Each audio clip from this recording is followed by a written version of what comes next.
सदनसम्म कसरी पुगे सुदन सेवा गरेरै पुगे सुदन एउटा हस्पिटलमा हामीले नियरली तपाईको 80-90 जना राख्छौं सफा गर्ने टिम एकजना राख्दैछौं त्यो दिन नै हस्पिटलको वरिपरि सफा गर्ने टिम अर्को सेवा राख्दैछौं गरेको रहेछ। वार्ड अनुसारमा क्लिन गर्ने टिम अर्को राख्दैछौं इमर्जेन्सीमा बाहिर बोकिहाल्नु पर्दाखेरि हामीले 6 जना टिम 8 जना टिम यहाँ राख्दैछौं भित्र राख्दैछौं सबै ठाउँमा हामीले टिम राख्दैछौं कहीँबाट टिम अहिले हामीले I2V टिम भनेर बनाएको छौं।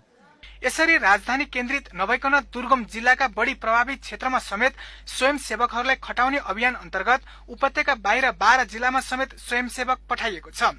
उनीहरूले औषधि उपभोग्य वस्तु तथा लत्ता कपडा समेत पुर्याएका छन्। उनीहरू उद्धारमा समेत खटिएका छन्। There was this old man. It still gets me, What he told me was, please, can I have a drop of water? He didn't even ask me for a bottle of water. He said, I just need this much, please, only this much water. And it was really heartbreaking for me. At that time, I know how I can never imagine what I saw. It's really bad.